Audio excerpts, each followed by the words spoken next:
जय हिंद दोस्तों, नमस्कार दोस्तों। आज विनय के बाद हम लेकर आए हैं वात्सल, जो कि समझिए कि वात्सल में भगवान श्री कृष्ण की बाल लीला का वर्णन है, अर्थात हरि भगवान की जो बाल छवि है उस बाल लीला का इसमें वर्णन किया गया है।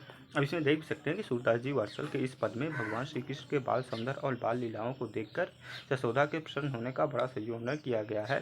अर्थात कहने का मतलब है कि कुल मिला के बाल लीला का वर्णन किया गया है। हमने विनय देख लिया था, विनय के बाद वात्सल है, तो आइए देखते हैं। अब यहाँ पर आप समझने का प्रयास करें कि जो सूरदास जी हैं वो कह रहे हैं कि हर जू की बाल छवि कहो बरन, बरन मतलब वर्णन। कह रहे हैं हरि यानी कृष्ण, जू मतलब जी, की बाल बाल छवि मतलब लीला, कहो मतलब कहूँगा, बरन मतलब अर्थात आज मैं भगवान की बाल लीला का वर्णन करूँगा। ये क्या कह रहे हैं, किसका वर्णन करेंगे? आज हरि यानी भगवान श्री कृष्ण की बाल छवि कहो मतलब कहूँगा, वर्णन मतलब वर्णन। तो आज भगवान श्री कृष्ण के बाल छवि का वर्णन करने के लिए बोल रहे हैं कि आज भगवान श्री कृष्ण की बाल छवि का वर्णन करूँगा। सकल सुख सी शिव, सकल यानी संपूर्ण सुख मतलब सुखों की, शिव मतलब सीमा, जो संपूर्ण सुखों की सीमा, अर्थात जितने भी सुख हैं उन सभी सुखों की क्या है, सीमा है। कौन? भगवान श्री कृष्ण। कोट मतलब करोड़ों, मनोज मतलब कामदेव, शोभा मतलब सुशोभित हो रहे हैं, हरण मतलब हरण करने वाले, और करोड़ों कामदेव की शोभा को हरण करने वाले हैं। फिर देखिए, सकल सुख की शिव, जो कि संपूर्ण सुखों की शिव अर्थात सीमा है। कोट मतलब करोड़ों, मनोज मतलब कामदेव, शोभा मतलब शोभा को, हरण मतलब हरने वाले, और करोड़ों, एक दो नहीं, करोड़ों कामदेव की शोभा को हरने वाले हैं। अर्थात इनके आगे करोड़ों कामदेव कोई काम के नहीं है। भुज भुजंग सरोज नयन, बदन विधु जित लरन। भुज, भुज मतलब भुजाओं, भुजाओं ने भुजंग को, यहाँ से पहले इसको देखिए, भुजाओं ने भुजंग को, सरोज नयनन, सरोज यानी कमल ने, नयनन मतलब नेत्रों को, बदन, ये बदन को आप वदन करिए, क्योंकि बदन मतलब तो शरीर होता है, तो बदन यहाँ पर आप बदन का वदन हो जाएगा, वदन मतलब मुख। तो विधु, विधु मतलब चंद्रमा, चंद्रमा ने मुखों को, जित लरन मतलब जीत लिया है, लरन मतलब लड़कर, लड़कर भुजान, अब यहाँ पे देखिए, जीत मतलब जीत लिया है, लड़ मतलब लड़कर, भुज भुजंग, भुजाओं ने भुजंग को, सरोज ने नेत्रों ने सरोज को, मुख ने चंद्रमा को, जीत मतलब जीत लिया, मतलब लड़कर। रहे विवरण सलिल, रहे मतलब हो गए हैं, ठीक। विवरण मतलब होता है बिल। तो जो भुजंग यानी जो सांप हैं वो, इसलिए क्योंकि भुजाओं, उनके जो भुजा हैं वो भुजंग को जीत लिए हैं, तो इसलिए जो उनके भुजा मतलब भुजंग है, जो सर्प हैं वो क्या कर दिए हैं, विवरण यानी बिल में रहे, बिल में चले गए हैं। और जो चूँकि उनके नेत्र जो हैं वो कमल को जीत गए था, तो कमल से सुंदर उनके नेत्र हैं, तो इसलिए कमल जो है ना वो सलिल अर्थात पानी में चले गए हैं। आप यहाँ से मिला के देखिए, ज़्यादा अच्छा लगेगा।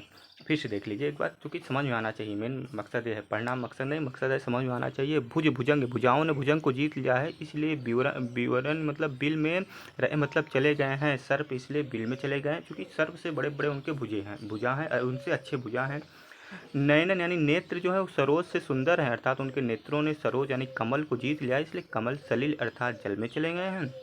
और विधु यानी उनके जो वदन यानी उनके जो मुख है ना वो विधु यानी चंद्रमा से भी सुंदर है, इसलिए चंद्रमा कहाँ चला गया है, नभ यानी आकाश में चला गया है। इस तरह आप करके समझेंगे तो अच्छा।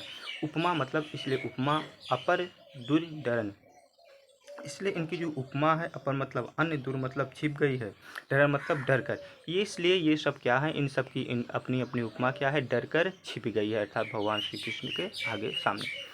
मंजु मतलब सुंदर, मंज मेचक मृदुल तनु अनुहरत भूषण भरन, मंजु मतलब सुंदर होता है, मेचक मतलब श्यामल, सुंदर और श्यामल, मृदुल मतलब कोमल, तनु मतलब शरीर, इनकी क्या है, सुंदर, श्यामल और कोमल शरीर वाले भगवान श्री कृष्ण अनुहरत, अनुहरण मतलब अनुसरण, अनुरूप हैं, भूषण भरन, भूषण भरन का मतलब हो जाएगा आपका आभूषणों से लदे हुए या आभूषणों से भरे हुए, ठीक। मनहु, मनहु आ गया तो उत्प्रेक्षा अलंकार, मनहु सुभग श्रृंगार शिशु, मनहु मानो ऐसा प्रतीत हो रहा है कि सुबह मतलब सुंदर, श्रृंगार मतलब श्रृंगार का, शिशु मतलब छोटा सा पेड़, अब शिशु मतलब छोटा होता है, तरु मतलब पेड़, एक एक देखिए। मनो मतलब मानो, शुभम मतलब सुंदर, श्रृंगार मतलब श्रृंगार का, तरु मतलब पेड़, शिशु मतलब छोटा। मानो श्रृंगार का छोटा सा पेड़, फरो मतलब फरा हुआ है, फरो मतलब फरा हुआ है। अद्भुत मतलब विचित्र तरीके से, कहाँ थे हम, अद्भुत मतलब विचित्र तरीके से, फरन मतलब भगवान श्री कृष्ण के लिए। यानी ऐसा प्रतीत हो रहा है कि श्रृंगार का जो छोटा था वृक्ष है वो भगवान श्री कृष्ण के लिए क्या हुआ है, फरन यानी फरा हुआ है, या फिर उनके गले का या उनके लिए हार के समान प्रतीक हो रहा है। चलत पद प्रतिबिंब मणि आंगन गुटुरवन करत। और भगवान श्री कृष्ण जब चलते हैं तो पद यानी पैरों का, प्रतिबिंब यानी परछाई, मणि आंगन यानी उनके कनक रूपी सोने रूपी आंगन में, मणिमय यानी कनक यानी सोने रूपी आंगन में, तो घुटुरवन करन, जब घुटनों, करन मतलब हाथ होता है, जब घुटने और हाथ के बल भगवान श्री कृष्ण आंगन में चलते हैं तो उसकी प्रतिबिंब जो दिखाई देती है तो ऐसा प्रतीत होगा है मानो जलद संपुट कमल के दल पर। संपूर्ण मतलब जलद मतलब कमल, संपूर्ण मतलब मानो कमल के दल पर, सुबह मतलब सुंदर, छवि मतलब छवि से भरी हुई, लेत उर जनु धरन, धरन मतलब धरती, धरती अपने हृदय में भगवान श्री कृष्ण का निवास समझती हैं।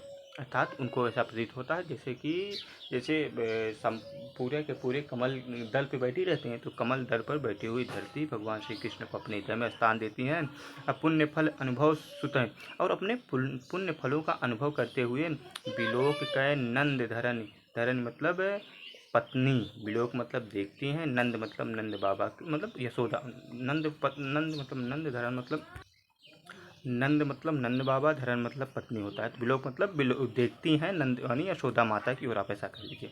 सूर्य प्रभु की उर बसी किलकन ललित लरखन, सूरदास जी कह रहे हैं सूर्य प्रभु की उर मतलब हृदय में, बसी मतलब बसाए हुए हैं, निवास स्थान है। किलकन मतलब भगवान श्री कृष्ण किलकालियों की, ललित मतलब सुंदर, और सुंदर रखन मतलब उनकी जो रखे हुए हैं सुंदर, उनकी बचपना को भगवान श्री कृष्ण अपने हृदय में बसाए हुए हैं। ठीक, तो ये था वात्सल्य। अब इसके बाद है भ्रमर गीत, जो कि आपको आगे मिल जाएगा।